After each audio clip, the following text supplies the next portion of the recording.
बिस्मिल्लाहिर्रहमानिर्रहीम। उम्मीद करता हूँ तमाम स्टूडेंट्स खैरियत से होंगे। आज के इस लेक्चर के अंदर हम पढ़ने जा रहे हैं 10th क्लास कंप्यूटर का चैप्टर नंबर 2। उसके अंदर जो आपके पास एक्टिविटी 2.3 है ना, उसको हमने आज करना है और ये काफ़ी ज़्यादा इंपॉर्टेंट आपके पास प्रोग्राम है, तो इसको आपने बड़े ध्यान से समझना है। देखिए, सबसे पहले आपके पास कोई भी प्रोग्राम आए उसके लिए आपने स्टेटमेंट को 1 से 2 बार गौर से पढ़ना है। स्टेटमेंट पढ़ते हैं, आपके पास स्टेटमेंट क्या है? वो कहता है write a program that takes roll number, percentage of marks and grade. उसने कहा आपने एक ऐसा प्रोग्राम लिखना है जो कि क्या करे, रोल नंबर आपने लेने हैं, परसेंटेज लेनी है मार्क्स की और ग्रेड। यानी आपके पास 3 वेरिएबल्स आप डिक्लेयर करवाएंगे, एक रोल नंबर के लिए, एक परसेंटेज के लिए और तीसरा ग्रेड के लिए। और ये आपके पास जो लिखा हुआ है ना, फ्रॉम यूजर एज इनपुट, ये बहुत अहम है। अब उसने आपको सिर्फ ये कहा था role number, percentage and grade, फिर तो आप स्कैन एफ फंक्शन यूज ना करते, कोई भी आप वैल्यू ले सकते थे, ठीक है, प्रिंट एफ यूज करके उसकी आउटपुट निकाल देते। लेकिन आप गौर करें, उसने कहा कि आपने ये जो 3 चीजें लेनी है, ये आपने यूजर से लेनी है इनपुट के तौर पर। तो अगर यूजर से इनपुट के तौर पर कोई चीज लेनी हो तो आपको पता होना चाहिए, पिछले लेक्चर में मैंने बताया था स्कैन एफ फंक्शन यूज होगा, ठीक है। तो अब आपको प्रोग्राम करने से पहले प्रिंट एफ फंक्शन का पता होना चाहिए, वो आउटपुट के लिए यूज होता है। स्कैन एफ फंक्शन उनका सिंटैक्स पता होना चाहिए, वो इनपुट के लिए। अब यहाँ आगे कि आपने इनपुट लेनी है यूजर से। जब भी यूजर से इनपुट लेनी हो और ऐसी स्टेटमेंट आ जाए फ्रॉम यूजर, तो उसका मतलब स्कैन एफ फंक्शन यूज होगा। अब हमने सोचना है कि हमने जो वेरिएबल डिक्लेयर करवाने हैं वो कौन कौन से करवाने हैं। देखें आप, और उसमें क्या आउटपुट आपकी ये आनी चाहिए, ये आउटपुट आनी चाहिए एंड पर, ठीक है। तो ये हम निकालेंगे अभी आपके सामने। Roll number input value, percentage input value, grade input value. देखें, आपने ना 3 वेरिएबल डिक्लेयर करवाने होंगे, इसका मतलब एक रोल नंबर, एक आपने वेरिएबल डिक्लेयर करवाना है जिसमें परसेंटेज स्टोर हो और एक ग्रेड। अब आपने सबसे पहले देखना है कि जो रोल नंबर है उसके लिए आप डाटा टाइप क्या लेंगे। तो देखें, रोल नंबर किस में होता है, पॉइंट्स में होता है या आपके पास कैरेक्टर्स में होता है या नंबर्स में होता है। तो आपको पता है रोल नंबर तो 1 2 3 इस तरह नंबर्स में होता है, डिजिट्स में होता है। तो इसका मतलब ये है कि रोल नंबर के लिए सबसे पहले हम जो डाटा टाइप लेंगे वो क्या होगी, इंटीजर। तो ये मैंने पहले से लिख दिया, आपका जो बेसिक सिंटैक्स है ये तो आपने सारे प्रोग्राम्स में लिखना होता है। तो सबसे पहले हम डाटा टाइप लेते हैं इंट, और उसके अंदर एक वेरिएबल स्टोर करवाते हैं, उसे नाम दे देते हैं रोल नंबर। आप कोई भी नाम दे सकते हैं, लेकिन क्योंकि उसने रोल नंबर किया तो आसानी के लिए आप वेरिएबल का नाम ही क्या रख दें, रोल नंबर। अब देखिए आपके पास वेरिएबल डिक्लेयर हो गया, उसकी डाटा टाइप के लिए हमने इंट, उसकी वजह हमने रोल नंबर इसके अंदर क्या करवाना है, स्टोर। और रोल नंबर होता है डिजिट्स के अंदर, तो फ्लोट नहीं आ सकता या करेक्टर नहीं आ सकता। नेक्स्ट देखिए, परसेंटेज हमने क्या करवानी है, स्टोर करवानी है। तो परसेंटेज पॉइंट्स में भी हो सकती है, ठीक है, पॉइंट्स के बगैर भी हो सकती है। तो अब यहाँ पर आप इंटीजर भी ले सकते हैं, फ्लोट भी, लेकिन ज़्यादा बेस्ट ये है कि आप फ्लोट ले लें। तो मैं यहाँ फ्लोट ले लेता हूँ क्योंकि परसेंटेज पॉइंट में भी आ जाती है ना, कि 50 पॉइंट समथिंग इस तरह। तो परसेंटेज के लिए जो मैं डाटा टाइप यूज़ कर लेता हूँ, मैं यूज़ कर लेता हूँ फ्लोट। और वेरिएबल का नाम यहाँ पर मैं खाली पी भी रख सकता हूँ, परसेंटेज भी रख सकता हूँ, मेरी मर्जी है। तो आसानी के लिए, ताकि अगले बंदे को समझ आ जाए, मैं यहाँ क्या लिख दूंगा, परसेंटेज। 2 वेरिएबल डिक्लेयर करवा दिए, उनकी डाटा टाइप मैंने उस लिहाज से रख दी जो वैल्यू उसके अंदर स्टोर करवानी है। उसके बाद ग्रेड स्टोर करवाना है। तो देखें, ग्रेड क्या नंबर्स में होते हैं, पॉइंट्स में होते हैं या करेक्टर की सूरत में। तो आपको पता है ग्रेड ए बी सी इस तरह क्या होते हैं, पॉइंट्स की सूरत, सॉरी करेक्टर्स की सूरत में। इसका मतलब ये है कि ग्रेड के लिए जो वेरिएबल हम डाटा टाइप लेंगे वो क्या लेंगे, CHAR, ठीक है। ग्रेड के लिए हम जो डाटा टाइप लेंगे वो कौन सी लेंगे, CHAR। सिंपल आ गया, आप वेरिएबल का नाम क्या रख दें, ग्रेड, ठीक है। अब आ जाते हैं, ये आपने तीनों वेरिएबल डिक्लेयर करवा दिए ताकि इसके अंदर रोल नंबर स्टोर होगा, एक के अंदर परसेंटेज और एक के अंदर करेक्टर। अब देखें, प्रिंट एफ फंक्शन का यूज आएगा।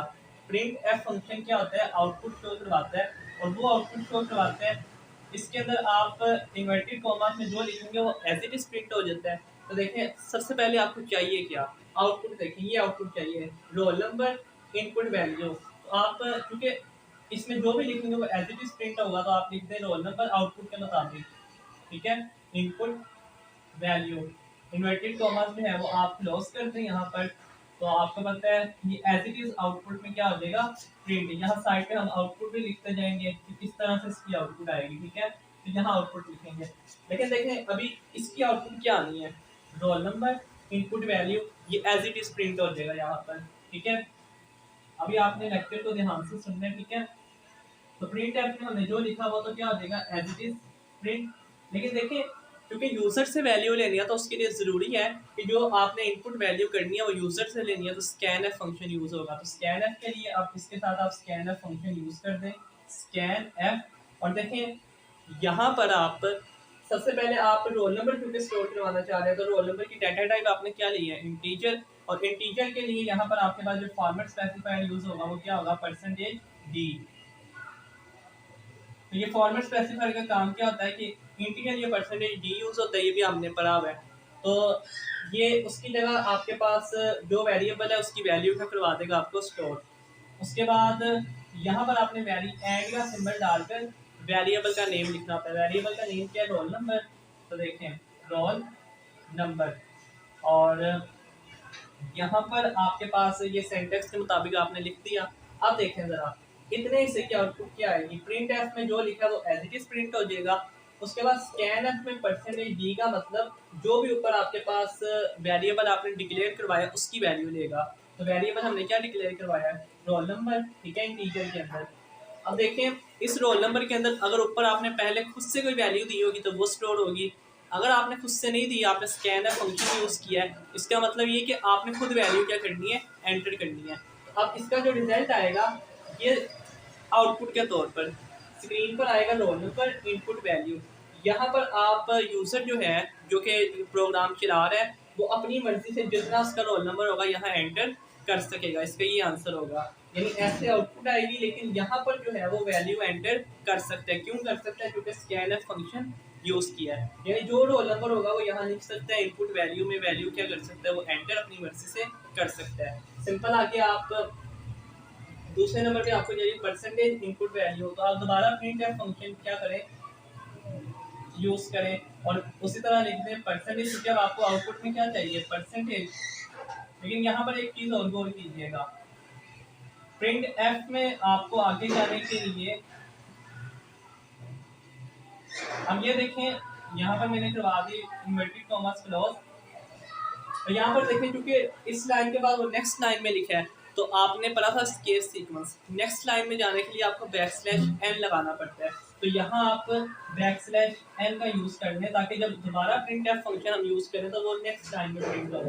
ठीक है, तो \n इसका मतलब ये कि इतना लिखने के बाद अब जब आप प्रिंट एफ का फंक्शन स्टोर करवा रहे हैं तो उसके बाद आप जो भी लिखेंगे वो नेक्स्ट लाइन के अंदर क्या होगा, स्टोर। तो अब नेक्स्ट लाइन के अंदर वो इस तरह से लिख देगा आपको परसेंटेज। उम्मीद करता हूँ आपको समझ आ रही होगी अगर आपने पीछे लेक्चर जो है वो ध्यान से सुने हुए हैं। ठीक है, तो अब इनपुट वैल्यू साथ आपने वो क्या लिखेगा, परसेंटेज का साइन। यहाँ स्कैनर फंक्शन यूज करेंगे तो इनपुट वैल्यू यानी कि परसेंटेज को डाल देगा, आगे साइन एज इट इज आ जाएगा। तो दोबारा स्कैनर फंक्शन यूज करेंगे।